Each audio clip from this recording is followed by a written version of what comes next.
Bona tarda, em dic Esther Gil i des de Caixa Fòrum Macaya i Fundació La Caixa us donem la benvinguda. Avui us presentem un cicle Com transformar un model migratori trencat. Aquest cicle consta de 3 sessions i cada dijous, a aquesta hora i fins al 23 de febrer, reflexionarem a favor d'establir un model de protecció internacional adaptat al segle XXI que garanteixi la mobilitat segura dels treballadors. Aquest cicle està organitzat per l'Observatori Social de la Fundació La Caixa y por Fundación por Causa. Gracias por la confianza, gracias a ustedes por estar aquí y se dejo la palabra a Gonzalo Fanjul. Gracias. Muy bien, pues muy buenas tardes y muchas gracias por acompañarnos esta tarde y gracias a quienes vayan a ver esta grabación más adelante cuando lo publique la Fundación La Caixa. Este es un ciclo de conferencias un poco particular. No es habitual que cuando hablemos de migraciones no hablemos de un problema, sino que hablemos de una solución y que hablemos de un asunto que va a definir nuestras sociedades en los próximos años, que está sometido a un modelo que se repite con pocas variaciones prácticamente en todos los grandes países de destino y que en realidad necesita una reforma en profundidad, ¿no? Y ese es el asunto del que trata este ciclo. Vamos a hablar, desde luego, de protección internacional en la segunda sesión, la que tendrá lugar la próxima semana. Hablaremos de narrativas públicas y de cómo mantener una conversación pública inteligente e informada sobre la cuestión migratoria, pero hoy vamos a hablar de movilidad laboral. Y cuando hablamos de movilidad laboral, estamos hablando, por lo menos en términos de magnitudes, de la parte del león del debate de las migraciones, ¿no? Mi nombre es Gonzalo Fanjul, yo soy director de investigaciones de la Fundación por Causa, soy cofundador de esta fundación. La Fundación por Causa es un pequeño experimento en donde investigadores sociales como yo trabajamos con periodistas y con narradores para tratar de cambiar los términos del debate, de la conversación pública. Y hacemos eso con herramientas convencionales, como el periodismo de investigación, tratando, por ejemplo, de averiguar qué ocurrió en Melilla con la muerte y la desaparición de cerca de un centenar de migrantes durante el pasado verano. Pero también hacemos un esfuerzo por abrir conversaciones que no están teniendo lugar en nuestra sociedad. Y yo creo que este es un ejemplo de una conversación que realmente no estamos teniendo, por lo menos no la estamos teniendo en los términos en los que me gustaría, ¿no? Este debate de la movilidad laboral en realidad constituye una triple paradoja y me gustaría presentarles este argumento como punto de partida de nuestra conversación. En primer lugar, es una paradoja porque hay pocos asuntos que reflejen mejor los desafíos a los que nos enfrentamos como sociedad en el siglo XXI y que estén tan sometidos a reglas posiblemente propias, si no de hace un siglo y medio, ¿no? Que reflejen mejor el mundo que era a finales del siglo XIX o a principios del siglo XX, ¿no? Es una paradoja también porque hay pocos asuntos que planteen una oportunidad de tal envergadura para nuestras sociedades, en donde la reforma podría generar tantos beneficios para las economías de destino, para las economías de origen y para quienes se desplazan, y sin embargo está arrinconado políticamente. Como les decía al principio, es un asunto en donde se habla muy poco de la reforma que podría tener lugar, ¿no? Y es finalmente una paradoja porque yo creo que este es un debate marcado por la excepción y no la regla. Y cuando hablo de la excepción me refiero al fenómeno del desplazamiento forzoso, que tiene una relevancia enorme, hablaremos de ello la próxima semana, pero que en realidad constituye una parte pequeña de la población de quienes se mueven en el conjunto del planeta, ¿no? Si uno analiza las cifras de la migración, por lo menos las cifras oficiales que maneja la Organización Internacional de Migraciones y otros, existen en el planeta en este momento aproximadamente unos 281, algo más de 280 millones de personas que se consideran migrantes. De estos, solo una décima parte son refugiados o solicitantes de asilo. Es decir, que el desplazamiento forzoso es una parte muy espectacular, muy relevante, muy preocupante del fenómeno de las migraciones, el desplazamiento forzoso internacional. Hay también otros 50 millones que constituyen desplazados forzosos internos, pero hablamos de quienes cruzan una frontera, ¿no? Y sin embargo, no hablamos prácticamente de esta parte, de estos 9/10 de la población migrante en el planeta, que son esos trabajadores, trabajadoras y de sus familias, ¿no? Solo por darles otro dato, en el año 2019 en España entraron en nuestro país 29.000 personas de manera irregular por nuestra frontera sur. Hablamos fundamentalmente de esas 29.000 personas que entraron en España en aquel año. Hablo del año 2019 por ser el último año previo a la pandemia, digamos, que refleja una situación normalizada de nuestra economía. Pero por los aeropuertos, de manera mucho menos espectacular, por las estaciones de autobús, entraron en nuestro país 666.000 personas. Es decir, solo un 5% de la población entró de manera irregular por la frontera sur y, sin embargo, si uno pregunta a cualquier ciudadano con el que hablemos sobre quién es migrante y cuál es el debate migratorio, de lo que te van a hablar es del estrecho, de las muertes, de los cayucos, del fenómeno de la inmigración como espectáculo, ¿no? Un espectáculo trágico y no pretendo banalizar en absoluto, creo que me estoy explicando en este sentido, ¿no? Bueno, todos ellos, regulares, personas en situación regular o irregular, trabajadores formales o solicitantes de asilo, refugiados, todos eventualmente son trabajadores o trabajadoras. Si se quedan un tiempo suficiente en nuestros países, forman parte del mercado de trabajo, tratan de integrarse porque el empleo, como ustedes saben, es uno de los mecanismos más eficaces de integración. Y de eso es de lo que vamos a hablar hoy.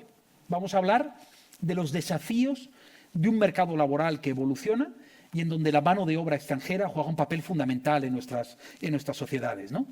Nuestra visión, la de Rebeca, la mía, la de otros muchos que trabajamos en este ámbito, yo diría que la visión prevalente en quienes tratan el debate migratorio desde la perspectiva económica es que este es un fenómeno esencialmente positivo. Positivo en términos de creación de empleo, en términos de contribución al crecimiento económico, de contribución a la productividad de nuestros países, con un beneficio neto modesto pero positivo en términos fiscales, con un beneficio fundamental en términos de sostenimiento de la pirámide demográfica y, por lo tanto, la única garantía para sostener nuestro modelo de protección en los próximos años, pero es un fenómeno que tiene riesgos indudables, riesgos que tienen que ver con la explotación de los trabajadores y de las trabajadoras en primer lugar, con la competencia con trabajadores en nuestros propios países, con la integración en mercados de trabajo de manera más o menos imperfecta. Por lo tanto, esos riesgos es imposible ignorarnos y también hablaremos de ellos en la conversación de hoy, ¿no? Nuestra aspiración, la aspiración de este ciclo, de esta sesión de hoy, es precisamente optimizar ese riesgo, ese balance de riesgos y de oportunidades, maximizar las oportunidades asociadas a este proceso y reducir los riesgos en la medida de nuestras posibilidades, ¿no? Y eso no es otra cosa que política pública, política privada, participación de los diferentes actores. Apliquemos al debate migratorio la misma racionalidad que aplicamos a cualquier otro sector, a cualquier otro desafío complejo de las políticas públicas. Eso es lo que pretendemos aquí, ¿no? Bueno, para hacer esto hemos invitado a Rebeca Smith. Rebeca, ya después de algún tiempo que nos conocemos, la considero una amiga, pero sobre todo la considero una de las personas más interesantes con las que conversar sobre este desafío de la movilidad laboral y de la participación de los migrantes en la movilidad laboral. Rebeca es la directora de una iniciativa relativamente nueva, que tiene pocos años, no tiene ni siquiera 2 años, creo, que se llama los Labour Mobility Partnerships, los partenariados de movilidad laboral.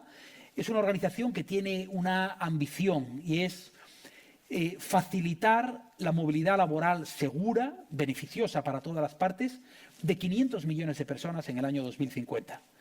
Si se trata de ponernos objetivos ambiciosos, yo creo que LAMP es el acrónimo de la organización, desde luego tiene este objetivo. Rebeca es una experta en políticas, es una emprendedora de políticas, una policy entrepreneur, que se dice en inglés, que es un término que en castellano nos resulta difícil, pero del que hablaremos también, porque también hay que hacer innovación en políticas y Rebeca se dedica precisamente a eso. Ella tiene una formación básica como economista, completó sus estudios en la Kennedy School de la Universidad de Harvard, la Escuela de Políticas Públicas de la Universidad de Harvard, ha trabajado en el Banco Mundial, trabajando fundamentalmente con refugiados en Afganistán, ha trabajado y es Policy Fellow del Center for Global Development Development, uno de los think tanks de referencia en el mundo en este momento en materia de desarrollo. Y sin embargo es una persona muy joven que viene con una mirada, yo diría que absolutamente fresca a este debate, ¿no? Así que le hemos pedido a Rebeca que se desplazase a España, ha tenido la amabilidad de venir desde Washington para tener esta conversación. Yo le he pedido que introdujese algunos elementos iniciales sobre este debate, que plantee su argumento, el argumento de LAMP. Van a ver que es un argumento polémico y espero que sea polémico, espero que esta sea una conversación informada, inteligente, madura sobre un asunto complejo en el que no hay soluciones en blanco y negro, y este es uno de los puntos de partida de nuestros diálogos, pero que desde luego espero que les hagan pensar, y a mí me han hecho pensar muchas veces, y a partir de ahí tendremos una conversación entre nosotros y con ustedes sobre los temas que plantee Rebeca. Así que, de nuevo, muchas gracias por venir, gracias a la Fundación La Caixa por la invitación, y Rebeca, cuando quieras, puedes empezar. Thank you. Gracias. Es un gran placer estar aquí con todos vosotros y vosotras, especialmente estar aquí con mi querido amigo Gonzalo, que es uno de los pensadores que yo respeto más sobre este tema. Y es un gran honor y un gran privilegio tenerle como miembro de nuestro consejo asesor. Y espero tener una magnífica conversación y espero también poder aprender de todos vosotros y vosotras. No es una exageración para mí decir que lo que estamos aquí para debatir hoy y el problema que estamos intentando resolver determinará toda nuestra prosperidad futura, tanto si tenemos futuros cómodos o no. Si nuestras sociedades continúan floreciendo, todo esto dependerá de si podemos resolver la paradoja y el rompecabezas que Gonzalo nos acaba de describir. Y voy a haceros pasar por las diferentes piezas de este rompecabezas y espero que Gonzalo y yo podamos acercarnos a una respuesta, a resolver el rompecabezas, porque ciertamente es una cuestión de urgencia al mismo nivel que muchas de las otras crisis globales de las que todos y todas somos conscientes. Por lo tanto, estoy encantada de estar aquí con vosotros hoy y me ilusiona mucho este debate. Empezaré con la primera mitad de la paradoja y el primer desafío que estamos intentando resolver, que es el envejecimiento de los países de altos ingresos. Simplemente para mantener la infraestructura social fundamental, las economías desarrolladas y economías de altos ingresos como España, mi país, Estados Unidos, el Reino Unido y el resto de Europa necesitarán de 13 millones adicionales de trabajadores al año.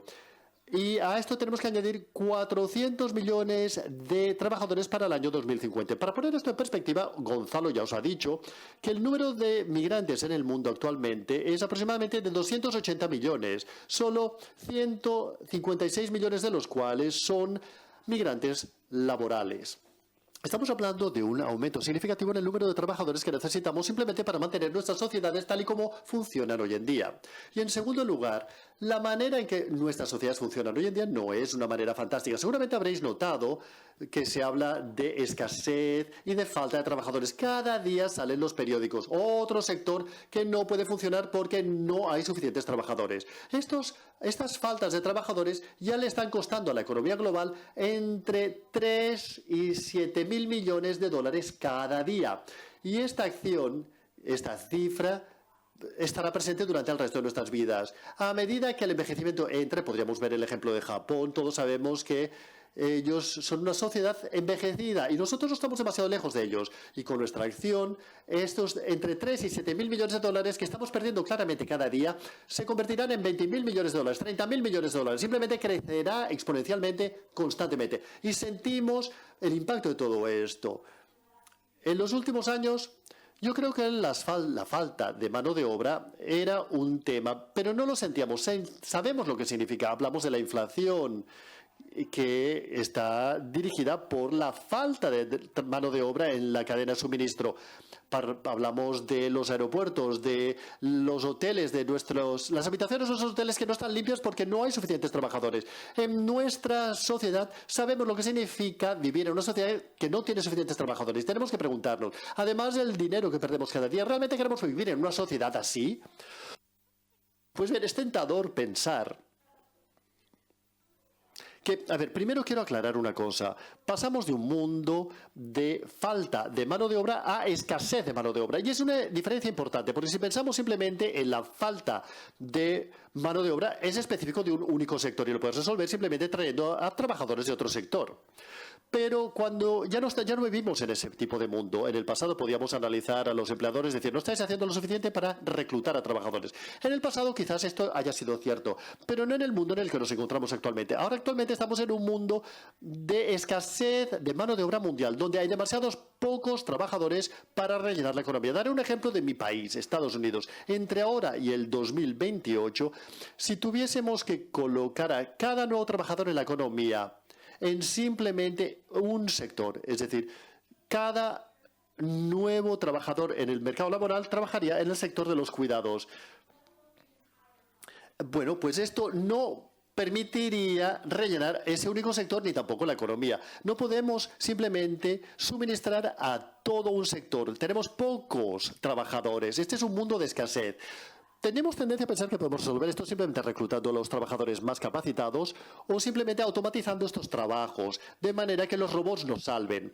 Pero en el primer caso, este es el mundo al que la mayor parte de los países están mirando. Tenemos demasiados pocos trabajadores. Vamos a traer a toda una serie de doctores o de ingenieros. Y esto es lo que se llama la lucha por el talento mundial. Y muchos países están siguiendo esta dirección.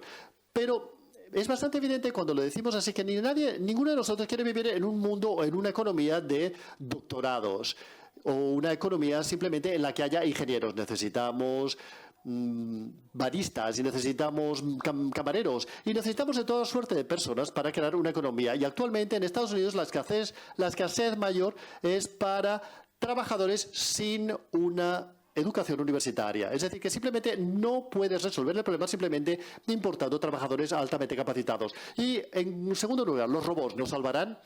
A ver, lo primero que hay que decir es que no. Uno de esos trabajos en los que piensas del sector, quizás no exigen de mucha educación formal, pero necesitan de mucha capacidad. Por ejemplo, limpiar una habitación del hotel. Como persona que viaja, esto es un problema.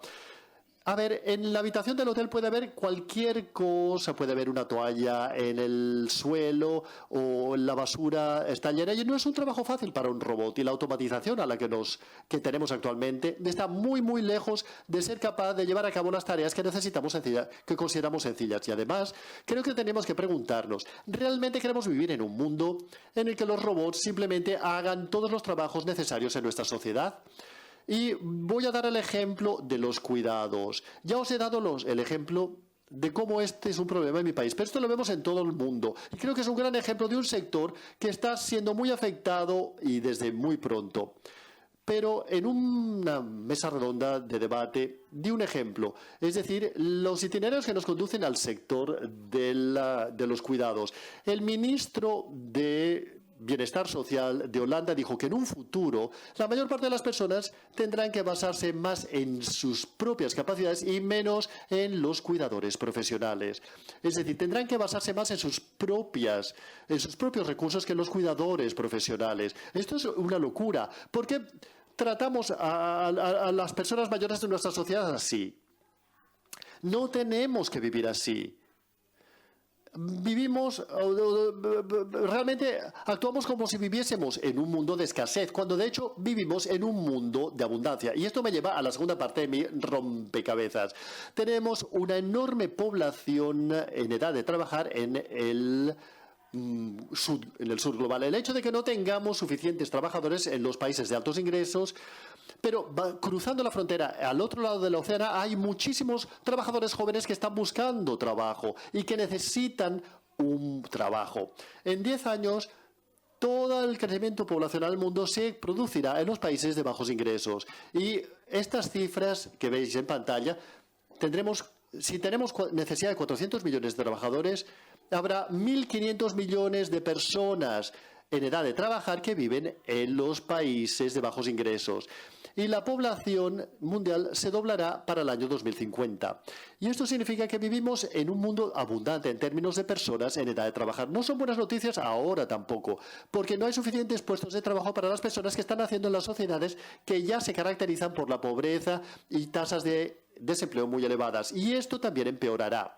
En África ya hoy en día existen entre 10 y 12 millones de personas en edad de trabajar que se forman en el mercado laboral cada día, y solamente hay 3.100.000 puestos de trabajo que se crean cada año. Es decir, que cada año hay entre 7 y 9 millones de jóvenes africanos que entran al mercado laboral y que no tienen acceso a un empleo activo, en países que ya se caracterizan por altos índices de desempleo y de pobreza. Y estamos perdiendo muchos miles de millones de dólares cada día por este problema. Y hay personas que nacen en países pobres que no tienen acceso a puestos de trabajo productivos, y esto también empeorará.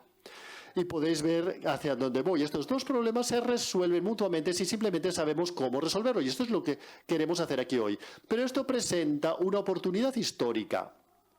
Gonzalo ya nos ha hablado del hecho de que este es una de las herramientas más potentes para acabar con la pobreza que tenemos en el mundo actualmente. Y voy a daros mi propio historial. Yo y mi equipo veremos del mundo de la economía del desarrollo, de la ayuda extranjera, y nos sentíamos muy frustrados cuando nos dimos cuenta de que nada de lo que hacíamos funcionaba. De hecho, no sabíamos cómo ayudar a las personas a salir de la pobreza. Y una de las cifras estadísticas que yo prefiero es que el tiempo promedio que se necesita para que una persona en Nigeria para salir de la pobreza es mayor que en la vida media de un nigeriano. Nigeria tiene muchísimos trabajadores y la gente allí debería recibir ayuda para que puedan salir de la pobreza durante su vida útil. Pero eso no es así. Pero si ese mismo trabajador puede aumentar sus ingresos de promedio 15 veces, no un 15%, sino 15 veces, repito, simplemente haciendo exactamente el mismo trabajo que harían en el país de bajos ingresos en el que viven, pasando a un país de altos ingresos como España que necesita ese trabajador. Es decir, que si pudiésemos satisfacer todas las necesidades de nuestro mercado laboral con los trabajadores que están dispuestos a venir, aumentaríamos el PIB mundial en 3.000 millones de dólares. 3.000 millones de dólares, es decir, 3 billones de dólares. Y esto nos lleva a una pregunta evidente, porque todo esto me parece muy lógico hasta que llegas al cómo. ¿Cómo vamos a lograr esto? ¿Y dónde nos encontramos en estos momentos? Existe una buena razón, existe mucha preocupación de la que hablaremos a continuación, pero la preocupación de qué decimos de la política. La gente, políticamente no está necesariamente predispuesta a aceptar a muchas personas pobres en su sociedad, porque creen que si ayudamos a las personas a tener puestos de trabajo en su propio país, no querrán venir. Y podríamos hablar de por qué esto no es cierto, pero sale de la evidencia. Cuando aumentamos el desarrollo en los países de bajos ingresos, la gente tiene una mayor probabilidad, de satisfacer ese puesto de trabajo en su propio país porque tiene más dinero. Pero existe la creencia falsa de que pasar a los trabajadores a su país, a un país de altos ingresos, crea una fuga de cerebros. Pero esto no queda evidenciado por la evidencia y la experiencia de los migrantes a través de contactos directos. Y aquí la buena noticia es que muchos de estos problemas o bien no se basan en la evidencia o lo sabemos resolver. Y hablemos de las políticas durante un momento, porque la mayor parte de la gente es anti-inmigración, no quieren extranjeros en sus sociedades. Pero esto no es lo que la evidencia nos dice. Lo que la evidencia nos dice es que la mayor parte de las personas no están ni a favor ni en contra de la migración, simplemente están preocupados por la manera en que se está gestionando actualmente. Están preocupados por la manera en que está evolucionando la migración. Y el ejemplo que yo siempre utilizo para esto es los británicos que votaron para salir de la Unión Europea debido a su preocupación por la migración. Pues ahora favorecen un reclutamiento mayor de migrantes en toda una variedad de sectores. No eran anti-migración, simplemente querían tener las riendas del control de su sistema de migración. Y la buena noticia es que sabemos cómo diseñar sistemas que respondan a estas preocupaciones. Por lo tanto, aquí presento la teoría de cambio de mi organización. Esto es lo que nosotros vemos como la respuesta. Lo primero que hacemos es buscamos ejemplos de migración que de hecho nos hablen directamente de estas preocupaciones políticas. Los votantes se preocupan de la migración legal, del abuso de los migrantes. Todas estas son preocupaciones positivas, pero lo bueno es que sabemos corresponder a esto con modelos migratorios bien diseñados. Lo segundo que hacemos es crear grupos consolidados o grupos de presión política para aumentar la migración en toda una serie de sectores. Desde el sur global, que quieren ver a sus países y a sus trabajadores prosperar, los trabajadores directamente impactados o los empresarios directamente impactados por no tener suficientes trabajadores y las personas responsables de hacer el traslado de los trabajadores entre fronteras y conocer los detalles técnicos. Y si hacemos esto podemos tener un sistema que se automantenga, donde las preocupaciones de los trabajadores sean cubiertas y que nos permita mover a un gran número de trabajadores de una manera bien gestionada para satisfacer las necesidades de aquellos que han nacido en sociedades de altos ingresos y que las personas nacidas en sociedades de bajos ingresos puedan prosperar mutuamente y conjuntamente. Muy bien, espero que con esto podamos iniciar una buena conversación. Y por introducir, por poner sobre la mesa algunos de los argumentos que yo creo que pueden dar pie a esta conversación. Y déjame empezar el diálogo, si te parece, con uno de los puntos calientes de esta conversación, ¿no? Yo creo que tú sabes, has estudiado el caso español, lo has conocido. Hace poco tiempo, el pasado verano, el Gobierno y el Ministerio de Inclusión, Seguridad Social y Migraciones introdujo una reforma del Reglamento de Extranjería que básicamente flexibiliza, de manera modesta, pero flexibiliza la llegada de trabajadores extranjeros a nuestro país. Crea una nueva figura de arraigo para los que estaban aquí en situación irregular y lo que hace es facilitar la llegada a través de lo que se llaman sectores, es decir, puestos que tienen que son necesarios pero que no somos capaces de ocupar. Facilita la llegada de estudiantes, se hace una serie de medidas modestas, pero digamos claramente en la dirección que tú estás sugiriendo, ¿no? Bueno, la contestación social fue feroz, por lo menos de una parte de los agentes sociales, ¿no? Sobre todo de los sindicatos en este sentido. Y los sindicatos planteaban un argumento que a mí me parece un argumento muy serio y que es una pregunta que todos los españoles nos hacemos cuando se plantea una medida de este tipo, y es ¿cómo se puede conciliar un incremento de la llegada de trabajadores extranjeros cuando un 13% de la población activa española se encuentra en situación de desempleo, ¿no? Cuando España es uno de los países que tienen una tasa de desempleo mayor de la Unión Europea. Estos no son los Estados Unidos con una situación de pleno empleo, aunque uno podría discutir si es un empleo de calidad o no, pero una situación de pleno empleo virtual, ¿no? ¿Cómo se plantea el debate de la escasez de mano de obra en esos términos, ¿no? Sorry, I'm just getting the end of the translation here when there's pauses. Muy bien. A ver, Gonzalo siempre empieza con la pregunta más difícil y por lo tanto necesito de un segundo para responderla. Es una buena pregunta y estando aquí en España es la pregunta. Lo que diré es que os he presentado una cuestión de alto nivel o una imagen de alto nivel del mundo tal y como lo vemos. Y este es nuestro punto de partida, pero nunca es el punto final.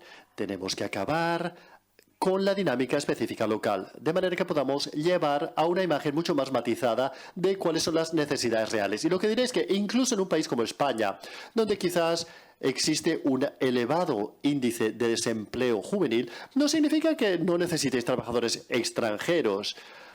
Aquí tenemos una población envejecida y necesitamos hacer una matización mayor de las necesidades. Pueden haber desfases o brechas entre los trabajadores que necesitáis y lo que la economía necesita. Y existen dos brechas específicas en las que estoy pensando. La primera es cuáles son los trabajos que necesitan ser satisfechos y cuáles son los trabajos que los españoles ya no quieren hacer. Y frecuentemente vemos aquí una falta de maridaje.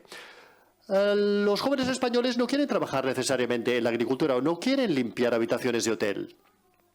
Pero estos son muchos de los trabajos que necesitan ser realizados. Por lo tanto, lo que yo diría, y esto es algo que yo animaría también a los Estados Unidos a reflexionar, es que todavía puedes tratar ambos problemas a la vez y aún podemos tener una visión de prosperidad compartida. Puedes formar a los jóvenes españoles y conectarlos a los puestos de trabajo que quieran realizar, pero esto no te saca del mundo de la escasez de mano de obra. Todavía hay pocos trabajadores necesarios en la economía y puedes traer a los trabajadores extranjeros que los españoles no quieren realizar. Y yo creo que para ellos es una oportunidad que les cambiará la vida y para los jóvenes españoles no es un trabajo que quieran hacer y este es un ejemplo de donde podemos prosperar conjuntamente.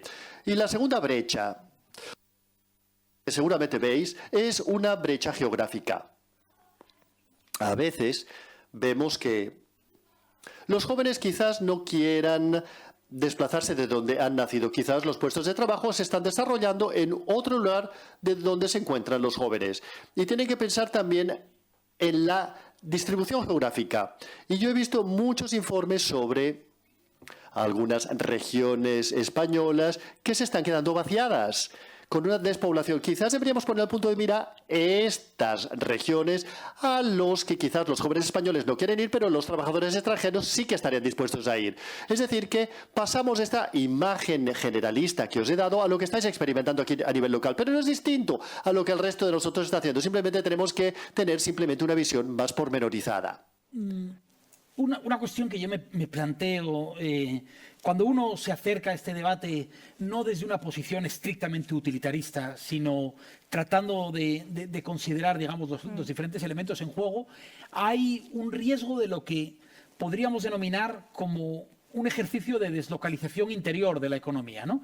En vez de deslocalizar los puestos de trabajo a un país en donde una empresa puede aprovechar condiciones laborales más laxas, en ocasiones condiciones de abierta explotación, lo que hacemos es fomentar un sistema que crea una categoría de trabajadores de segunda, es decir, una ciudadanía de segunda clase. De hecho, nuestro sistema de puerta estrecha es un sistema que fomenta de manera activa la irregularidad. En España ahora, según las estimaciones que hace la Fundación Por Causa, tenemos 500.000 de personas en nuestro país en situación irregular, 150.000 de los cuales son menores de edad, pero el resto, la mayor parte, son trabajadores y trabajadoras en activo, que están ocupando puestos de trabajo, que están en sectores de la economía sumergida, a veces en categorías sorprendentes de cualificación. No solo están limpiando casas o cuidando personas, sino, por ejemplo, en el sector sociosanitario, como pudimos ver durante la pandemia, ¿no? Y, sin embargo, es una población que se encuentra en una situación de vulnerabilidad absoluta, ¿no? Y, al final, la pregunta que se puede hacer la sociedad, y creo que es legítima, es si al abrir más nuestro sistema a otros trabajadores, no estamos fomentando esa estratificación social, ¿no? del mercado. Yeah. Sí. A ver, creo que realmente tú mismo te has respondido la pregunta, Gonzalo. No es cuando permites a los trabajadores extranjeros venir ilegalmente cuando creas un coste, es cuando no lo haces. Porque lo que ocurre es que esta presión de las oportunidades económicas aquí, porque necesitamos de trabajadores y de mano de obra, el hecho de que ellos estén buscando un puesto de trabajo no significa que si no les permites entrar legalmente tendrás la misma situación que tenemos ahora aquí o en Estados Unidos. Tendrás una gran masa de trabajadores sin un estatus legal, o sea, en situación irregular. Y esto realmente crea una clase secundaria en la sociedad. ¿Y sabemos cómo resolverlo? Pues bien, creando itinerarios legales para que la gente venga. Esto lo vemos y creo que también lo habéis experimentado aquí. Cuando intentas resolver el problema de la migración ilegal, empujas a las personas a estar en grupos de riesgo mayor. Tenemos que encontrar maneras exitosas de detener la inmigración ilegal. La única manera de tener éxito es proporcionando a las personas un itinerario realista para venir legalmente. La visión con la que nosotros trabajamos en mi fundación y que resuena con los actores con los que hemos trabajado en Europa es un sistema en el que hay más migración, pero una migración muy bien controlada. O sea, Las fronteras están cerradas, pero hay una puerta ancha abierta, porque es la única manera de resolver la política. La gente está preocupada legítimamente por la inmigración ilegal y esa tiene que ser la solución. De hecho, no he respondido a la parte más difícil de tu pregunta, que es: ¿cuáles son los términos y condiciones bajo las cuales permitiríamos que las personas viniesen legalmente? ¿Y cuáles son los términos y condiciones de los trabajadores en España? Sinceramente, esto es algo que no puedo responder, porque esto es algo que cada sociedad tiene que decidir por sí misma. ¿Cuáles son los términos y condiciones bajo las cuales queremos que los trabajadores trabajen en este país? ¿Con qué os sentiríais cómodos? En mi experiencia, yo he trabajado en todo el mundo, en cada continente, y varía muchísimo la predisposición o con qué se sentiría satisfecha la población. Existe el riesgo de que la manera en que han evolucionado algunos países, últimamente tiene que existir una negociación entre la población con derecho a voto y los migrantes mismos y lo que ellos consideran ser aceptable y lo que es una buena vida. Y esta es una pregunta muy compleja y todos tendremos que ir respondiéndola conjuntamente. No admitiría, este es un debate interesantísimo. Yo creo que no sería ético admitir que un trabajador, por el hecho de ser extranjero, tuviese condiciones diferentes a las condiciones que tienen los demás trabajadores en la sociedad. Es decir, ahí lo que estás creando son agujeros peligrosísimos, ¿no? De hecho, te quería preguntar después sobre el caso, por ejemplo, de las economías de Oriente Próximo, el caso de Qatar. Todos hemos escuchado, bueno, es un ejemplo extremo, pero real, de países en donde el contrato social, contrato impuesto, pero contrato, digamos, de la sociedad es que usted puede venir, pero usted tiene que admitir que se encuentra en una situación de evidente segunda clase de desprotección con respecto a los nacionales de nuestro país, ¿no? Y este es un debate. Me gustaría plantearte esto porque sé que LAMP se ha asomado a la realidad de programas de migración con países que se encuentran en esta situación, ¿no? Pero antes sí me gustaría, cuando yo me he planteado este mismo asunto, trato de establecer qué aspectos serían negociables y qué aspectos no serían negociables. Para mí, bajo ninguna circunstancia sería negociable un salario mínimo diferente para un trabajador migrante que para un trabajador nacional. O unas condiciones laborales, es decir, una jornada laboral diferente para unos trabajadores o para otros. Me refiero, la ley en ese sentido debe ser sólida. ¿Dónde creo que es posible encontrar un acuerdo? En establecer mecanismos incrementales de confianza entre las partes, por ejemplo, en lo que se refiere a un aspecto como la reagrupación familiar. Y sé que este es un tema muy polémico, pero es posible negociar que usted puede venir a trabajar solo durante el primer año, durante el segundo año, quizás durante el tercero, y solo cuando va acumulando una serie de derechos, usted tiene la posibilidad, a lo mejor, de establecerse por más tiempo, de traer a su familia, y aún así esto éticamente es un terreno delicado, y no es, pero creo que es necesario encontrar entre el todo y la nada, es necesario encontrar una vía de negociación, ¿no? Y ahí es donde creo que, donde yo soy muy crítico con la posición de los sindicatos, porque creo que son perezosos en este asunto. Creo que es mucho más fácil oponerse a todo, decir que no venga nadie, es decir, o que no vengan y que, en fin, que se las arreglen como puedan para dar trabajo al 13% de españoles que no, en vez de enfangarse en y no sé cómo el traductor va a traducir enfangarse, pero ensuciarse, digamos, en el debate de la innovación de políticas, porque aquí estamos hablando de un territorio en el que estamos abriendo un espacio nuevo, ¿no? Perdón, esto no es solo una entrevista, es un diálogo, por eso me doy mi opinión también, me van a disculpar en ese, pero bueno, no sé si Rebeca tienes una opinión sobre esto. Aún así, sí me gustaría preguntarte por el dilema de economías, pues como la de Qatar, como la de Arabia Saudí, donde hay una situación de explotación evidente de los trabajadores migrantes y que apela un poco a esta idea del contrato al que tú te referías antes, ¿no? Sí. A ver, aquí hay muchas preguntas, ¿eh? Y espero que podamos ir explorándolas todas. A ver, voy a empezar primero con mi organización. LAMP no trabaja en los países del Golfo, pero yo personalmente sí que he trabajado allí en mi vida anterior. Y es muy complicado. Es muy complejo. No se puede decir nada más que es muy complejo.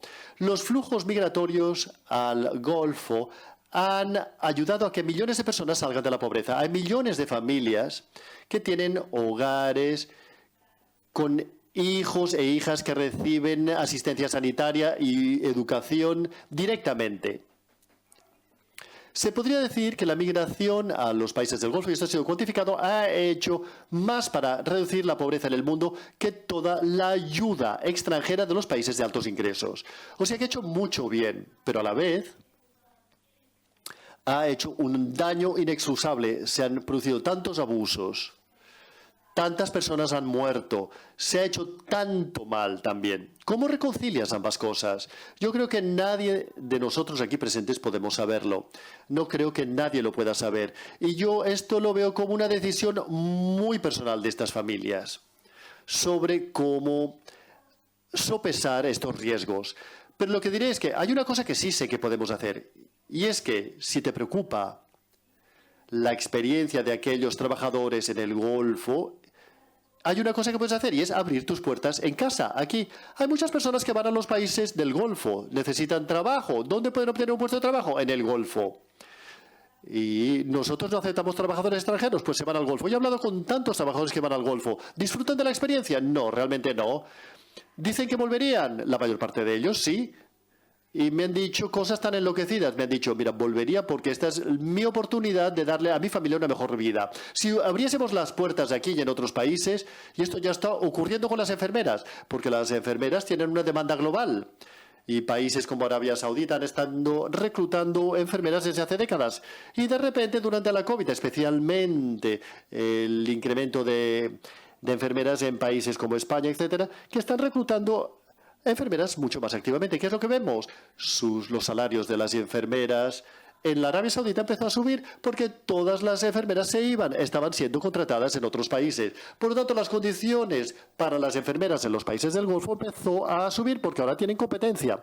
Y ahora Arabia Saudita pues no tiene competencia. Pero si nosotros abrimos nuestras puertas, les damos competencia. Y las oportunidades de los trabajadores mejoran. Pero creo que tenemos que remitirnos de nuevo a la pregunta más difícil que estás formulando, y es ¿cuáles son las compensaciones que puedes conseguir?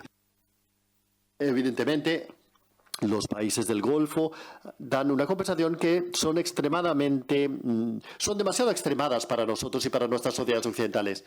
España tiene un sector hortofrutícola en el sur de España, en donde las condiciones no son mucho mejores de las que estamos viendo en países como... Y esta es una realidad en regiones como Almería, como Murcia, como Huelva. Es una realidad de nuestro país, una realidad indeseable, pero en donde nuestra sociedad acepta, de facto, que una parte de la población viva en condiciones de semiesclavitud a todos los efectos, hasta puntos medievales, con derechos de abusos sexuales, con explotación, muertes que aparecen y que son cuestiones que organizaciones como la nuestra investigan, pero que hasta cierto punto constituyen una aceptación de facto de la sociedad. Perdón por la interrupción, perdona. No, and I think you're... No. Y creo que tu programa se modela en base al nuestro, lo conocemos bien. Y es cierto, las condiciones no son demasiado diferentes. Es una pregunta y una cuestión muy interesante. ¿Tu sociedad se sentiría cómoda con la replicación y la imitación de ese modelo en otras áreas y sectores de tu sociedad? Depende de dónde te encuentres, supongo. Pero creo que existen algunos puntos clave, algunas reglas básicas que podemos establecer. Una de ellas las has mencionado. Los derechos laborales deberían ser los mismos. Si un trabajador viene del extranjero, sus derechos tienen que ser como cualquier otro trabajador que opere en España. Y esto es importante precisamente porque si no estás recortando los derechos de tu propio país. Si los trabajadores extranjeros tienen menos derechos, los derechos de los trabajadores quedarían socavados y los sindicatos tendrían razón en lo que dicen. Fuera de los derechos laborales, la cosa se hace complicada en términos de los derechos sociales. Eso se basa en la negociación. Existe un libro muy interesante, si queréis entrar en profundidad, se llama The Place of Rights, el lugar de los derechos, de Max Roberts. Él considera que existe un grupo de derechos básicos que no son negociables y luego otras son cosas que las distintas sociedades pueden decidir si se sienten cómodas o no, y los votantes pueden decidirlo.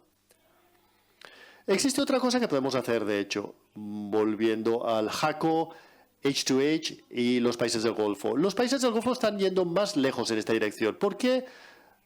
Uno de los problemas del... ¿Podrías decir lo que es GECO y H2A? GECO es el programa agrícola al que nos hemos estado refiriendo. GECO es el programa agrícola al que Gonzalo se estaba refiriendo, que se basa en nuestro programa agrícola de los Estados Unidos. Y uno de los mayores problemas es que cuando el trabajador llega, su visa se relaciona a su empleador. Es decir, que si tienes un mal empleador, no le puedes dejar. Y en el Golfo esto se conoce como el sistema Kahala. El empleador es tu kafir, es tu patrocinador. Y esto es algo que puede parecer único del Golfo, pero no, es cierto de cualquier empleador que extienda una visa, un visado. Y este es otro buen ejemplo de cómo funcionan las cosas. Una de las mejores cosas que podemos hacer para proteger a un trabajador o trabajadora y proteger a los empleadores y empleadoras es permitir que los trabajadores cambien de empleador sin perder su visado. Y esto es bueno por toda una serie de razones. La primera y más evidente es que si tienes un empleador abusivo, puedes cambiar de lugar de trabajo. Número uno, muy importante. Y la segunda razón por la cual esto es bueno es que crea un sistema de competición más saludable y justo entre trabajadores extranjeros y nacionales. Si tú eres miembro del sindicato, el tener, digamos, mejores derechos de negociación a favor de los trabajadores extranjeros es el mismo que los trabajadores nacionales. Y finalmente, es mejor para los empleadores. Por ejemplo, empezaron a permitir en la UIA a liberar a los trabajadores. Lo que vimos es que la productividad y el rendimiento para los empleadores aumentó. Básicamente tienes a trabajadores que pueden dejar un puesto de trabajo y están motivados porque existe una rentabilidad natural en lo que haces y no estás bloqueado en un único lugar. Y si los trabajadores son más productivos, los empleadores ganan un mayor beneficio y hay menos abusos. Y esto es lo que yo diría es una situación de ganador-ganador para todo el mundo. 7:30, ¿no? Me parece que... Vale, de acuerdo. Déjame, Máximo, voy a darles la oportunidad, lo prometo, de abrir ahora, pero me gustaría abrir un segundo bloque de conversación que tiene que ver con la penúltima de tus diapositivas, cuando planteabas... Voy a plantear la hipótesis de que hemos convencido aquí a nuestra audiencia, todos estamos de acuerdo en que esto es una estupenda idea, todos estamos de acuerdo en algo que desde luego es mi convencimiento, y es que un modelo de movilidad laboral más justo y más inteligente es posiblemente una de las fuerzas más poderosas de reducción de la pobreza y de reducción de las desigualdades en el planeta, ¿no? Y mi pregunta es, si esto es así, ¿por qué demonios la comunidad del desarrollo no está trabajando de manera activa para lograr este tipo de cambios que tú propones, ¿no? Yo trabajé en campañas de Oxfam, dirigí campañas de Oxfam durante muchos años y traté sin éxito de involucrar a la organización en esto. Éramos muy pocos los que pensábamos, pero desde entonces hasta el día de hoy no hay ni una sola gran organización del desarrollo que haya hecho una campaña internacional para cambiar las reglas de las migraciones en la línea de lo que estamos hablando aquí. Por supuesto, se habla de refugiados, se habla de protección, digamos, y se hacen campañas sobre casi cualquier cosa, menos sobre esto, y parece una paradoja, ¿no? Yeah. Sí, es que lo es una paradoja. Y seguro que podéis ver que esta es una cuestión muy personal para Gonzalo y para mí. Es una fuente de gran frustración. Habiendo trabajado en la comunidad del desarrollo durante muchos años, y específicamente sobre este tema, intentando aumentar la movilidad de los trabajadores como una herramienta para reducir la injusticia y la pobreza, he aprendido varias lecciones. Primero, el sector está estructurado en base a países, no en base a personas. Y todo el Banco Mundial y las organizaciones se interesan solamente en hacer que el PIB de un cierto país aumente. Y si lo piensas, esto no trata realmente sobre la pobreza a nivel personal. Es una sobresimplificación. Estoy convencida de que mis colegas del Banco Mundial me lo recordarían. Pero la cuestión no es cómo lo está haciendo el país. Ya hay un artículo precioso publicado por mi cofundadora Bridget Collins que dice, ¿qué ocurriría si midiésemos, digamos, la pobreza en base a las personas y no los lugares? Y los ingresos, en vez de medir el resultado económico en un país y lo hiciésemos por persona, analizaríais el resultado económico o cuán bien viven las personas que viven en ese país. O sea, analizar no lo que está ocurriendo en el país, sino entre las personas que han nacido en ese país. Y si lo analizas de esta manera, verías que existen muchos países que tienen un 20% de reducción de pobreza. Pero cuando analizas a las personas que han nacido en ese país, los que han migrado están mejor que no los que se han quedado en el país. Pero otra cosa, el sector del desarrollo no está muy bien establecido operativamente para resolver estas operaciones transfronterizas. O sea que existen muchos desafíos prácticos que hay que afrontar.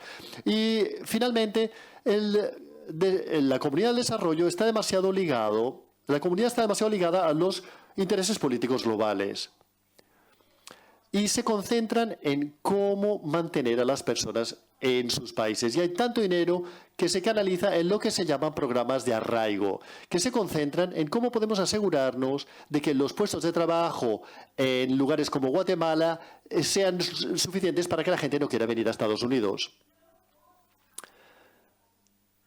Bueno, sabemos que quieren abandonar sus países para tener una mejor vida. Pero la evidencia no demuestra esto. Y lo que hemos visto es que cuando el desarrollo aumenta en los países de bajos ingresos, la gente migra incluso más, incluso 10.000. Cuando tienes 10.000 por cápita, y este es el PIB de México. La migración de México está reduciéndose y México no está mal como país, es un país de ingresos medios y la mayor parte de los países a los que nos estamos refiriendo son mucho más pobres que México. Esa programación no será eficaz en un futuro previsible para reducir la migración. Y si tiene éxito, esperaríamos que la gente migrase aún más. Por lo tanto, yo creo que tenemos que tomar todo esto en cuenta. Pero voy a dejaros con una idea. Si analizamos el ejemplo en el que se ha producido un maridaje entre el desarrollo y la migración en un programa específico realizado por Australia y Nueva Zelanda. Uno de mis equipos ha estado en Australia y Nueva Zelanda durante 3 meses con este programa. Y lo que han hecho es el gobierno de Australia y Nueva Zelanda diseñaron programas de migración específicos para trabajadores del Pacífico. Y los diseñaron porque necesitan de estos trabajadores, pero también los diseñaron porque se preocupan por el bienestar de las personas en la zona del Pacífico. Y los diseñaron de manera que pone en el punto de mira específicamente a las preocupaciones del desarrollo. Y existe mucha implicación. Es un diálogo abierto entre los que están del lado emisor y del lado receptor. Es maravilloso verlo. Y estos programas todavía son muy pequeños, pero los están evolucionando muy bien. Y es algo que todo el resto de nosotros podemos utilizar para aprender. La actitud de la comunidad del desarrollo en general no es simplemente neutra, es parte del problema. Cuando lo que estamos viendo ahora en la Unión Europea es que la Comisión Europea está utilizando el argumento de las causas raíz para justificar una política de externalización de fronteras, en donde yo te doy la ayuda a cambio de que tú contribuyas al control de las personas que salen de tu país, ¿no? Y eso se puede hacer por la vía dura, que es formando a la policía y generando lo que mis compañeras llaman muros verticales en determinados países, o se puede hacer por la vía blanda, y es que tú colaboras con mi política migratoria y yo te doy dinero, ¿no? Basada en la fantasía de que un proyectito de ayuda al desarrollo, un proyectazo de ayuda al desarrollo va a hacer que la mayor parte de tu gente esté dispuesta a quedarse en su país y no volverse, ¿no? Y eso genera en los votantes, en los electores de los países donantes, una frustración, porque se les está contando una lógica que en la práctica no funciona, y al final la frustración no es solo con la política migratoria, es también con la política de cooperación. Con lo cual, esto tiene problemas que van más allá de ese. Déjame hacerte otra pregunta relacionada con los obstáculos, y es uno evidente, y es el papel que los movimientos antimigratorios, los movimientos xenófobos, nacional-populistas tienen en este debate, ¿no? Tú procedes de un país en donde la migración se ha convertido en un debate absolutamente cargado desde el punto de vista ideológico. Lo es y lo será en las próximas elecciones. Nosotros vivimos en un continente en donde la ultraderecha, el nacionalpopulismo en general, avanza no tanto gobernando, que también en países como Polonia, Hungría o Italia, sino más bien contaminando a quienes gobiernan, estableciendo una narrativa de la inmigración como problema que al final es comprada por los gobiernos, por gobiernos, en fin, perfectamente democráticos, socialdemócratas, demócrata-cristianos, hasta el punto de que estamos viendo a los socialistas nórdicos, que eran un modelo para la socialdemocracia en Europa, como Suecia, como Dinamarca, entrando en acuerdos equivalentes al del Reino Unido con Ruanda para deshacerse de los refugiados. Esta es la realidad de Europa ahora, ¿no? Mi pregunta, y sé que no es una pregunta fácil, es ¿cómo se contesta o se sustituye esa narrativa? ¿Habéis encontrado que es vuestra narrativa eficaz o vuestra falta de narrativa para contraponer a ese discurso emocional que va a las tripas del miedo, de la inseguridad económica en primer lugar, de la inseguridad identitaria en segundo lugar, que ha capturado de manera tan poderosa una parte importante de nuestras sociedades, ¿no?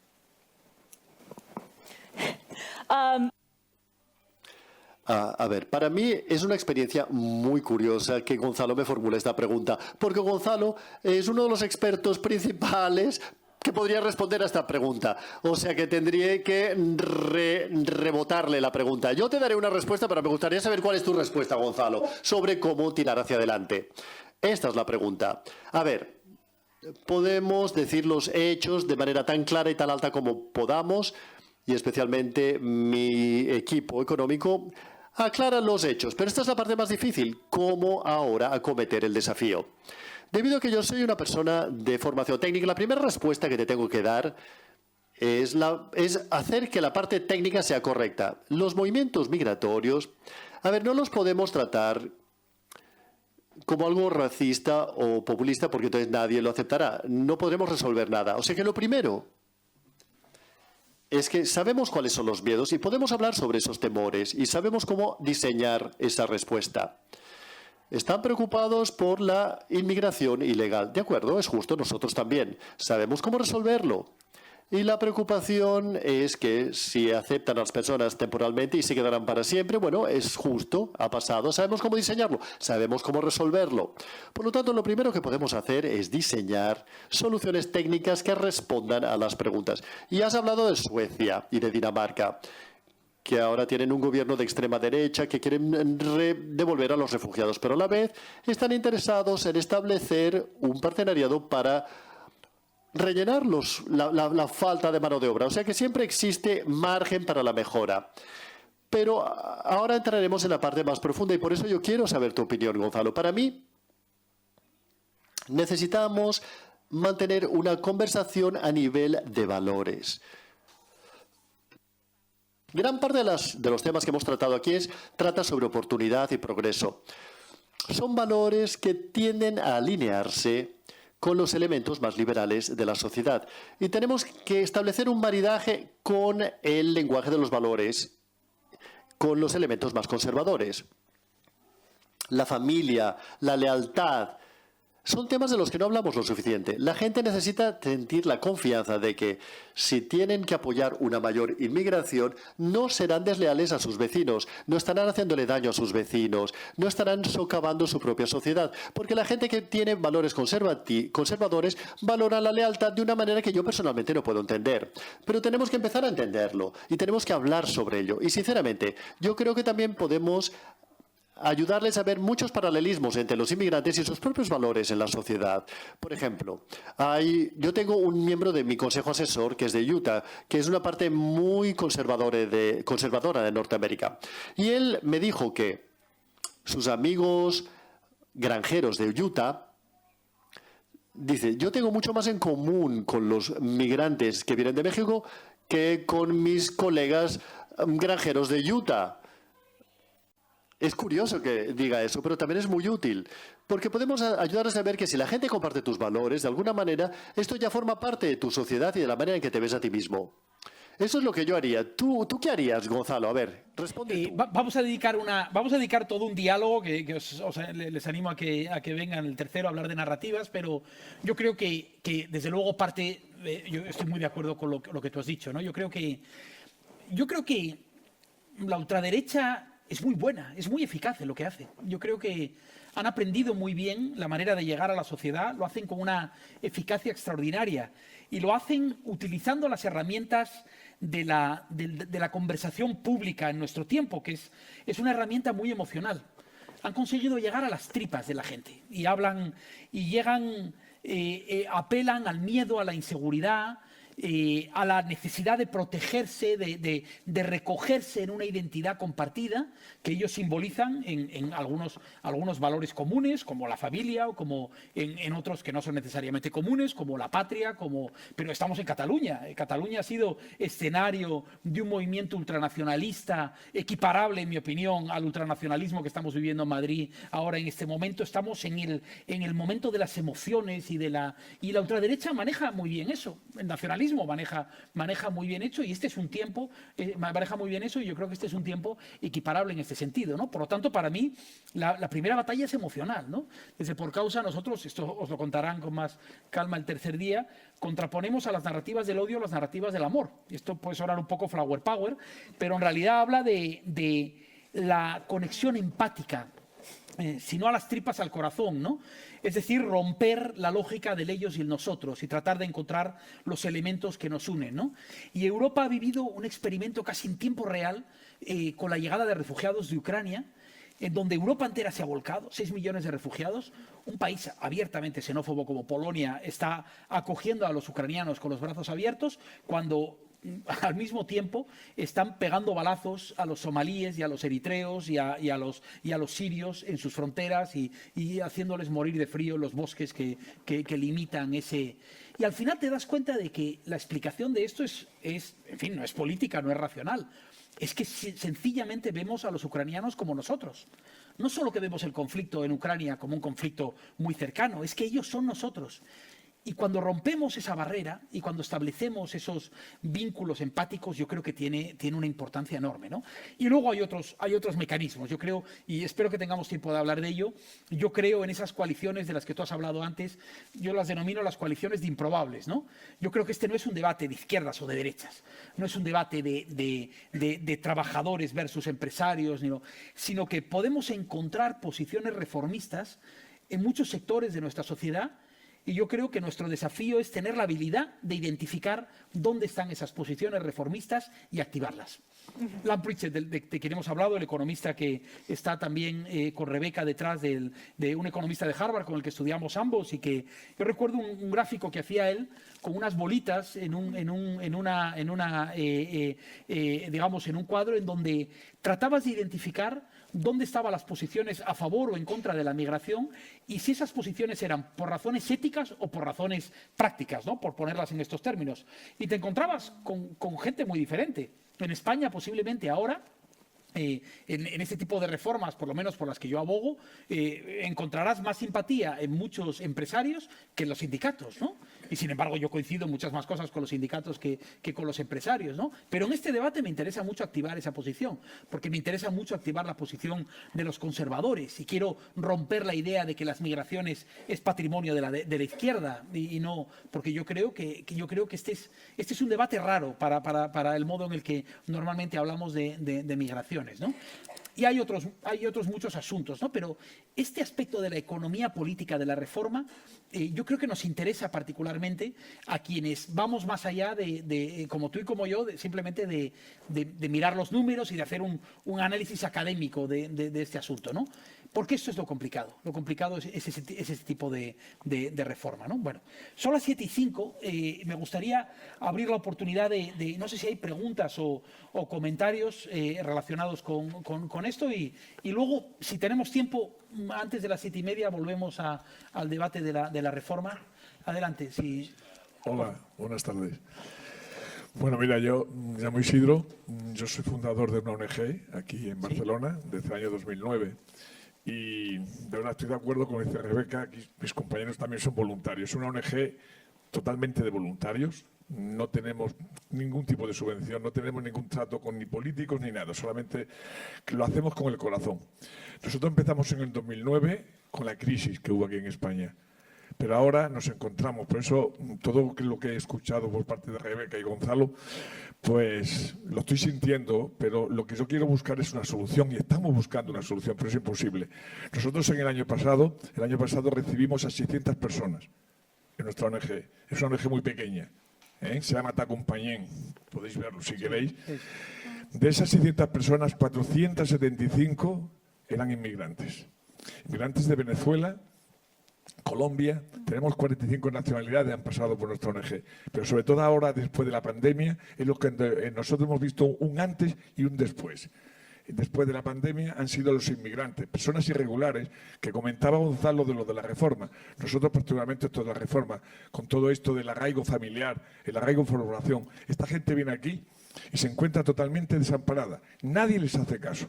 Y vienen a nosotros, no sé si es el boca a oreja, porque estamos en un sitio, en el barrio en el distrito de Sant Andreu, y es un barrio más o menos céntrico de Barcelona.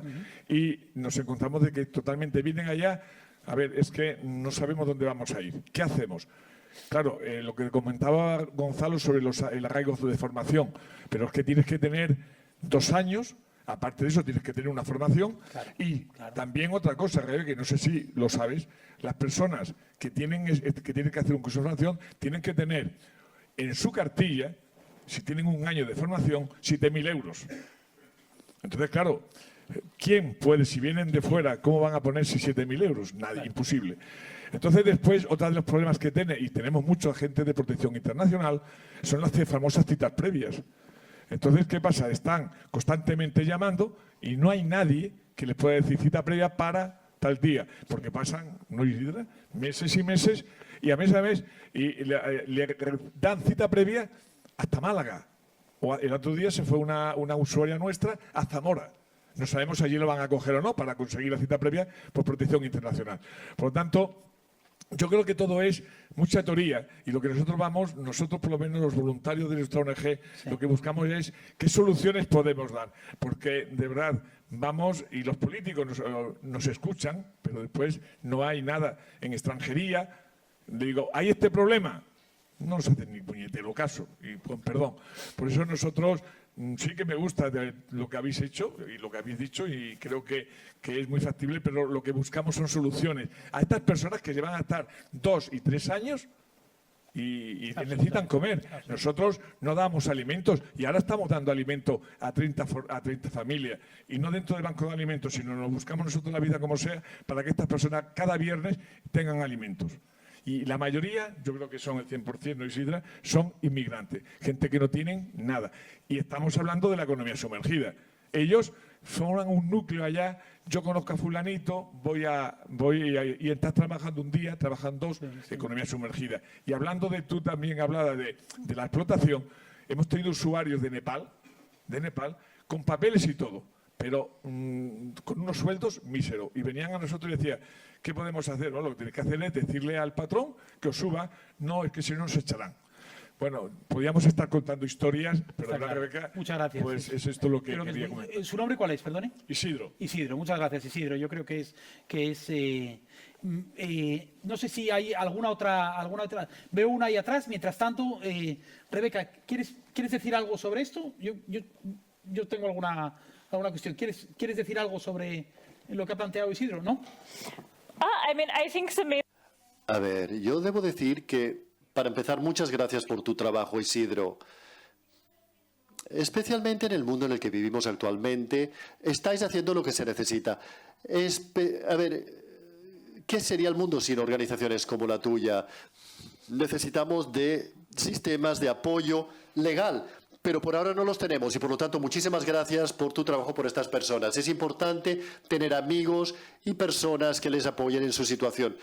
No tengo nada técnico que decir, simplemente agradecerte por tu trabajo. Yo sí te diría un par de cosas sobre eso. Bueno, primero, lo que tú has dicho, o sea, tu experiencia es, en fin, un botón de muestra de una realidad que es la realidad que se extiende por toda España en muchos. Cuando uno mira, por ejemplo, la realidad de la pobreza infantil, un tema que se trata por la Fundación La Caixa habitualmente, ustedes saben que España tiene unos números pavorosos, de los más altos de la Unión Europea, de cerca de un 30% de los niños y niñas de este país en situación de pobreza o de riesgo de pobreza. La proporción de migrantes dentro de ese grupo es altísima. Es desproporcionada. Cuando uno viaja, cuando uno se pasea, y, en fin, yo lo hago si tienen oportunidad de hacerlo, por los comedores, por las escuelas de familias enteras, pero de personas empleadas incluso. Es decir, no solo, es decir, gente para los que, es decir, ese fenómeno que consideramos de los trabajadores pobres, los migrantes están representados, sobrerepresentados en eso, y eso, y, en fin, eso, lo que para mí me plantea el dilema que explicaba al principio, ¿no? ¿Es este un proyecto de vida digno? Es decir, que este contrato en el que hemos establecido claramente para una parte de la población no está funcionando, ¿no? Es verdad que las condiciones en origen probablemente eran mucho peores, pero no se trata de elegir entre males menores, sino se trata de aspirar a una vida digna para el conjunto de la sociedad, ¿no? Así que simpatizo por completo con eso, ¿no? Ahora, lo que usted dice, para mí también ejemplifica el tipo de política migratoria que tenemos, ¿no? Yo estoy bien familiarizado con todas esas pequeñas condiciones, obstáculos, trampas que el sistema tiene para quien quiere integrarse laboralmente o no en nuestro país, ¿no? Es un sistema temeroso, es un sistema que desconfía de la otra parte, ¿no? Desconfía cuando tratan de obtener un permiso de residencia o trabajo, que desconfían cuando les estamos dando la oportunidad de un arraigo por formación, pero bueno, por si acaso tenga usted 7.000 euros en el banco, por si acaso, pero bueno, primero, qué estupidez, porque 7.000 euros no van a marcar la diferencia entre que una persona decida quedarse o irse, pero sobre todo es no reconocer la vida de la mayor parte de las personas que se encuentran en esa situación. Si para cualquiera de nosotros simplemente ahorrar 7.000 euros de un día para otro es muy complicado, para personas que se encuentran en condiciones salariales de supervivencia Pero esto se repite constantemente. Y de hecho uno de los problemas que muchas organizaciones han planteado y que se plantearon en la reforma última es la cultura que existe en las oficinas de extranjería, ¿no? Que es una cultura humillante, insultante para quienes tratan de obtener Esto tiene que cambiar por completo. Este es un asunto que debe ser tratado, yo diría que con la misma agilidad con la que nos trata Hacienda, ¿no? Que es el sistema administrativo más eficaz de nuestro país. Les aseguro que Hacienda, si yo me paso un día de mi declaración como autónomo, voy a tener una notificación de Hacienda a los 10 días multándome por Bueno, pues eso es lo que yo quiero para el tratamiento porque este es un sector que necesita la misma agilidad, la misma eficacia, la misma dignidad que exigimos a cualquier otro sector de nuestras administraciones, ¿no? En fin, ¿Había otra pregunta por atrás, por ahí atrás? ¿O un comentario? Hola, sí. Bueno, ¿me escucháis bien? Bueno, yo soy mujer inmigrante de Colombia. Esto por un lado y por otro lado... ¿Se puede hablar un poquitín más alto para que lo veamos? Sí. Que soy inmigrante de Colombia y soy médica y salud pública. Entonces, aquí ya vemos, ¿no? Si esa es la primera parte del discurso, se va para un lado, pero cuando la completas con el otro, cambia bastante la visión. Claro. Entonces, en relación a esto, pues tenía unos comentarios. ¿Me escucháis bien? Es que sí. Escuchamos. Vale. Bueno, la primera es que si vamos a ver como solamente estrictamente como a la persona como productora de capital, hay que tener en cuenta también como de valor añadido la baja natalidad que tenemos en países occidentales y en Europa. O sea, una de las opciones es abrir las barreras, las fronteras, y de una forma u otra es un atractivo porque realmente nuestros hijos, los hijos de personas inmigrantes, seguramente son los que van a pagar las pensiones de las personas que estamos en esta sala. Esto por un lado. Y luego estaba de acuerdo en parte del discurso que el temor es a la forma en la que se hace la migración, porque creo que el temor es a la persona que viene migrante. No es lo mismo decir, soy inmigrante colombiana, soy mujer, hasta es médica, ¿no? Es blanca, todo esto. Con lo cual, esto creo que va muy en la línea de lo que comentabas de los sindicatos. Efectivamente, si estamos en un momento de pobreza, me va a quitar el trabajo, ¿no? Y el trabajo escasea. Claro. Entonces, justamente es esto lo que está pasando en Colombia con los migrantes venezolanos, que veo personas que son de un bajo nivel socioeconómico y es como si en Colombia nunca hubiese habido violencia, ¿no? Ahora todo lo hacen los venezolanos, es el temor a esta persona pobre que viene a robarnos el trabajo y que es la que está robando en las calles, ¿no? Cuando realmente, por ejemplo, en España esto también pasa y no siempre somos personas de fuera. Espérame. Y por otro lado, tenía también como un poco de temor con este discurso del trabajo, de abrir las fronteras a que vengan a hacer el trabajo que no queremos o que no hacemos, porque creo que puede ser muy tóxico. Es decir, este trabajo que no queremos pasa a ser un concepto, y es un concepto que se queda como etiqueta en personas migradas como yo, por ejemplo, y que se va sumando con cosas, ¿no? No es lo mismo pues que venga Kanye West, que es una persona negra, a que no las personas que vienen en pateras y que rescatamos en la costa. Con lo cual, no sé, simplemente quería hacer un apunte sobre lo peligroso que puede ser este concepto, además porque realmente sí hay estudios de estas personas migradas que vienen y empeora su salud mental, empeora su salud física, porque justamente están trabajando bajo condiciones que no me sorprende que a empresarios no les moleste, porque efectivamente son personas que no entran dentro de estos sindicatos. Ya está. ¿Su nombre cuál es, perdone? Venus. Venus, pues muchas gracias. Venus, ha sido muy interesante. No sé, voy a tomar otra cuestión, luego si quieres hacemos algún comentario. Hay otra pregunta aquí delante, otro comentario.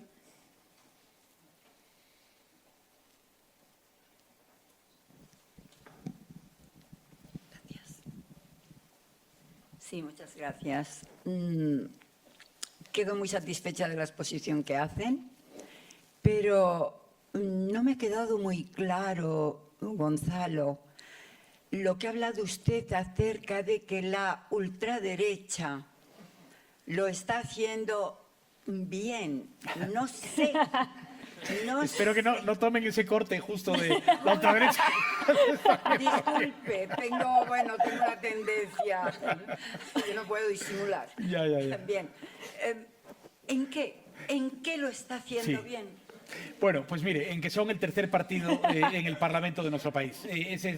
Cuando digo en que lo hacen bien, no me refiero a que lo hacen bien, no lo hacen bien bajo mi criterio, sino que son eficaces para sus propósitos, ¿no? Yo considero que Vox es un partido cruel, anticientífico, despreciable por muchas razones. No así sus votantes. Yo distingo muy bien entre los representantes y sus votantes. Creo que entre los votantes creo que hay que dar esa batalla porque es mucha gente que tiene miedo, que vive en muchas ocasiones en una situación muy complicada, pero desde luego sus representantes, bueno, esa es mi opinión, por lo menos son eficaces. Creo que Donald Trump es muy eficaz. Es decir, ha conseguido transformar el Partido Republicano norteamericano. Italia está ahora gobernada por una coalición de 3 partidos de ultraderecha, que eso tiene mucho mérito. 3 partidos de ultraderecha gobiernan Italia. Víctor Orbán repetirá. Es decir, que son eficaces en ese sentido y creo que vamos a tener que ser más inteligentes si queremos o más eficaces que ellos, ¿no? Y hemos de aceptar que, por ejemplo, los niños, adolescentes que emigran, se les etiquete ya, sean del término y del sitio que sean, como menas. Y ahí ya etiquetados para toda su existencia. fue MENA, es MENA. Sí. ¿Qué se espera de los MENAs? Pero óiganme, ¿pero qué conciencia tienen? Los de Vox. ¿Qué? Que la ultraderecha no, es que me ha quedado tan difuso. Sí, perdóneme, porque a lo mejor me lo he expresado de manera... Era lo que le quería decir. Por el resto me ha quedado claro y estoy satisfecha. Se lo agradezco. Y es interesante, ha tocado usted, fíjese que hay una organización británica que a mí me interesa especialmente, no sé, Rebeca, si la conoces, que se llaman More in Common, más en común, que aplican las técnicas de los publicitarios realmente, de segmentación de audiencias, para tratar de entender de manera mucho más fina y sofisticada dónde se posiciona la gente en los debates que más nos polarizan, ¿no? Y uno de ellos es el de la inmigración. Y entonces, ellos no se quedan con el debate grueso entre izquierda o derecha, o entre pro-inmigración o en contra, sino que tratan de identificar quién está en contra o quién está a favor de manera moderada, más intensa, y por qué, ¿no? Distinguen entre, a lo mejor, la caricatura de nosotros, que es el que tiene una posición más liberal desde el punto de vista económico, pero que tiene, o distingue entre quienes son conservadores compasivos y quienes no lo son. Bueno, ellos hicieron un estudio en España y la conclusión a la que llegaron es que el único territorio en donde la ultraderecha realmente había ganado la batalla de una manera clara, porque España sigue siendo todavía un país relativamente acogedor en ese sentido para la inmigración, era precisamente lo que usted ha dicho.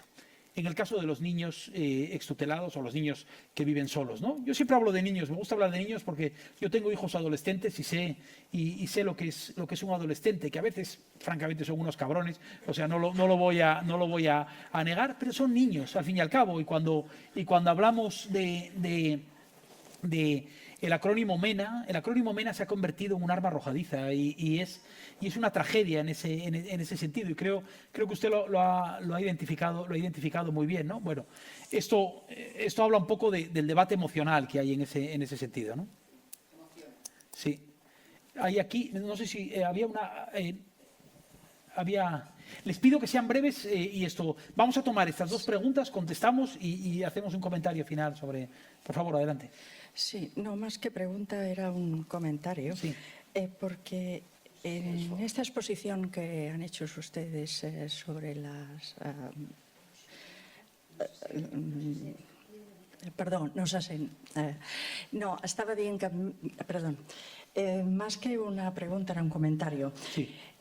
Al principio ha hablado de las migraciones y tanto la presentadora como esta penúltima intervención de la doctora ha hablado que una de las soluciones que aportaba estas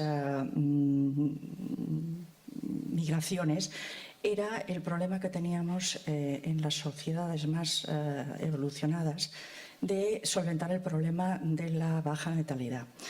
A ver, yo creo que si tenemos que solventar el problema de la baja natalidad, no va a ser trayendo gente de otro sitio, sino sencillamente solucionando el por qué esa natalidad es baja en estos países, que yo creo que es un problema puramente económico. Si en estos momentos, en países como España, jóvenes de 30 y 35 años todavía no se pueden emancipar porque no han encontrado un trabajo, que sí que tienen trabajo, pero con un ingreso que no pueden marcharse de su casa ni muchísimo menos plantearse formar una familia y tener hijos, ese es el problema que tenemos que solucionar. No vamos a buscar esa solución trayendo gente de Uganda. Yo creo que aquí estamos buscando soluciones en otro sitio porque nos interesa de una manera económica, pero no por solucionar ese problema que viene totalmente de otro sitio. Está claro. Yo creo que plantea usted un argumento muy claro y te voy a pedir, Rebeca, vamos a tomar otra pregunta, pero si luego puedes hacer un comentario sobre el incremento de la natalidad de la población nativa o ya existente en los países como alternativa a una política migratoria más abierta, ¿no? Adelante, por favor. Sí, quería hacer dos o tres afirmaciones y una pregunta. Es decir, yo creo que en España hay una enorme hipocresía delante de la inmigración ilegal, porque el tiempo que transcurre hasta la legalización y las dificultades de subsistencia en este periodo son enormes y la política y la sociedad mira para el otro lado. Tema número uno. Pienso que el tema número dos, en algunos sectores sociales la inmigración fomenta los salarios a la baja y la precarización laboral en muchos sectores. Yo creo que en hostelería es muy claro y es un sector muy importante en el PIB español. Tercera consideración, el debate de inmigración es un debate pasional, como muy bien habéis expuesto en las presentaciones. Por lo tanto, mi pregunta encaminada, ¿cómo podemos contribuir a hacer un debate más racional sobre la investigación, ¿no? Y creo que uno de los elementos sería incrementar la investigación sobre qué ha pasado en los últimos años, ¿no? Cómo se han incorporado los inmigrantes a los distintos sectores laborales y cómo esto ha contribuido no solamente al mantenimiento de la manera de vivir de la sociedad, como decía la ponente, y también al mantenimiento del sistema de bienestar social a través de las pensiones. Yo creo que la investigación es absolutamente necesaria para racionalizar el tema y la pregunta va en este sentido, si se puede fomentar esta investigación, quién la puede desarrollar, cómo se puede desarrollar, etcétera. Muy bien, pues yo creo que son preguntas muy claras. Y Rebeca, te voy a pedir la pregunta sobre natalidad. Y también yo creo que, estoy seguro que tienes alguna opinión sobre alguno de los comentarios que se hacían sobre la investigación en este ámbito, ¿no? Sobre el conocimiento disponible en este asunto, si crees que podemos mejorar en eso y cómo se podría hacer, ¿no? Luego haré yo un comentario final sobre otra cosa. Adelante, por favor. Sure. Muy bien. A ver, quisiera empezar con tu comentario. Y lo que te diré es que incluso entre nuestros objetivos, mi organización solo está contando la mitad de las necesidades. Asumimos que la migración, por supuesto, nunca es la solución única. Sería muy ingenuo pensarlo. Existen otras cosas que también tenemos que hacer para asegurarnos de que tengamos suficientes personas en nuestra sociedad para llevarla al futuro.